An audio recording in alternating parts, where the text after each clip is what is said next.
Bagaimana kalau kita katakan, menjadi pusat perhatian dunia di usia 18 tahun adalah pedang bermata dua? Nah, bagi Lamine Yamal, musim ini bukan lagi soal pembuktian bakat, melainkan soal bagaimana ia bertahan dari ekspektasi yang mulai tidak masuk akal. Setelah memenangkan Euro bersama Spanyol, dunia menaruh beban berat di pundaknya, yaitu menjadi penyelamat tunggal Barcelona. Namun, transisi dari seorang remaja berbakat menjadi ikon klub nomor punggung 10 tidaklah mulus. Di balik senyumnya saat mengangkat trofi, ada tekanan yang sangat besar yang diakui oleh Yamal dalam wawancaranya dengan ESPN. Ia harus berjuang menjaga keseimbangan hidup di tengah sorotan kamera yang mengikuti setiap langkahnya, baik di dalam maupun di luar lapangan. Inilah awal dari sebuah cerita tentang bagaimana seorang mega bintang muda hampir kehilangan arah, sebelum akhirnya menemukan jalan kembali melalui sebuah fase yang ia sebut sebagai pembersihan diri dan dedikasi profesional. Oke, mari kita bedah apa yang sebenarnya terjadi sih di awal musim 2025-2026. Nah, banyak pengamat itu menilai bahwa energi Yamal justru lebih banyak terkuras di luar lapangan. Seperti munculnya berbagai skandal yang dibesar-besarkan, pesta ulang tahun ke-18 yang glamor, hingga hubungan asmaranya dengan penyanyi Argentina, Nicky Nicole, menciptakan persepsi bahwa fokusnya telah bergeser. Nah, dampaknya terlihat jelas secara teknis. Yamal yang biasanya efektif mulai terlihat lebih sering membuang peluang dan mudah terpancing emosi. Atmosfer kebencian yang ia terima di El Clasico menjadi bukti nyata bagaimana stabilitas dan mentalnya mulai goyah. Nah, saat itu, ia tidak hanya bertarung melawan 11 pemain Real Madrid, tetapi justru bertarung melawan citra dirinya sendiri yang mulai terpecah antara menjadi pemain sepak bola atau menjadi selebritas global. Selain masalah mental, ada satu faktor teknis yang jarang diketahui publik secara mendalam, yaitu cedera pubalgia. Cedera otot pangkal paha ini mulai terdeteksi pada September lalu dan mencapai puncaknya saat ia membela timnas Spanyol. Nah, ini adalah cedera yang menipu. Ada hari di mana rasa sakitnya hilang, namun bisa muncul kembali secara tiba-tiba di tengah pertandingan intensitas tinggi. Nah, seorang jurnalis Kadena SIR, Santi Ovalle, melaporkan frustasi yang dialami oleh Yamal. Nah, bagi pemain muda yang mengandalkan kelincahan dan dribble seperti Lamine Yamal, pubalgia adalah ancaman yang sangat serius. Titik baliknya terjadi pada November 2025 ketika ia menjalani prosedur radiofrekuensi di Belgia. Pemulihan ini bukan sekedar soal medis, tapi juga soal kedisiplinan dalam menjalani latihan khusus yang disarankan oleh tim medis Barcelona. Bahkan, saat ia tidak merasakan nyeri sama sekali, disiplin medis inilah yang menjadi fondasi awal kebangkitan fisiknya.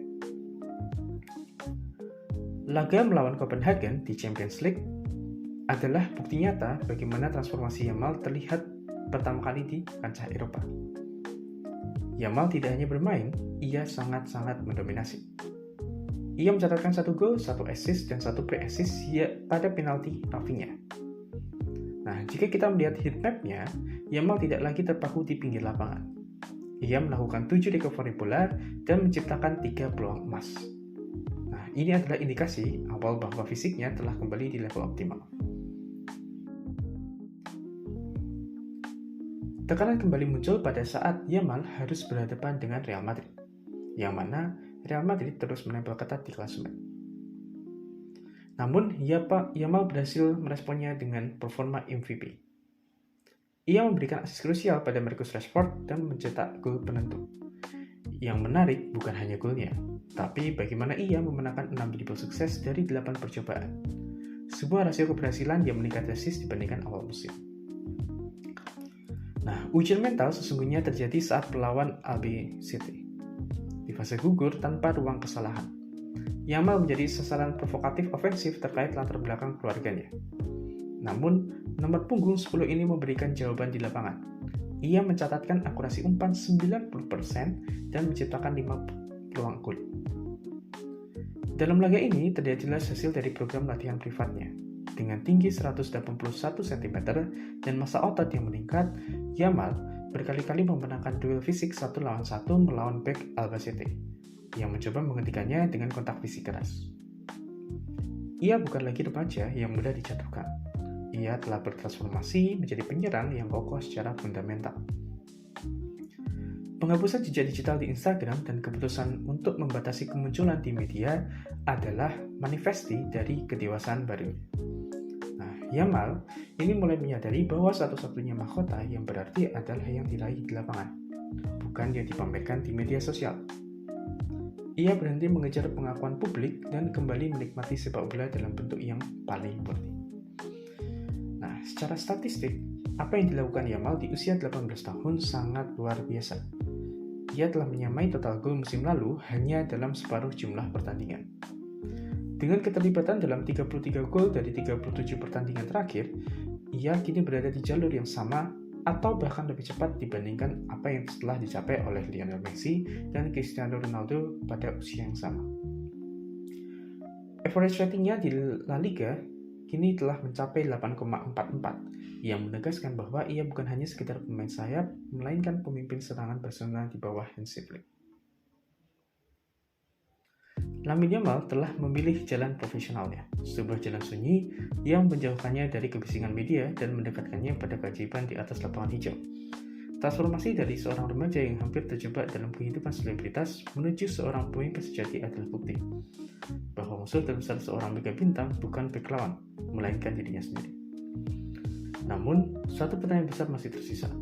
Dengan performa yang bahkan melampaui statistik masa muda Messi dan Ronaldo, pertanyaannya adalah, apakah Yamal mampu menjaga konsistensi ini selama 1 dekade ke depan? Ataukah ini hanya puncak sesaat sebelum tekanan global kembali merobohkan pertahanannya? Menurutmu, apakah Lamine Yamal sudah layak disebut sebagai kandidat utama Ballon d'Or musim depan? Atau dia masih perlu membuktikan diri di panggung Finalissima dan Piala Dunia 2026 nanti? Tulis analisis Anda di dalam komentar, kita akan berdiskusi di sana. Sampai jumpa di analisis berikutnya.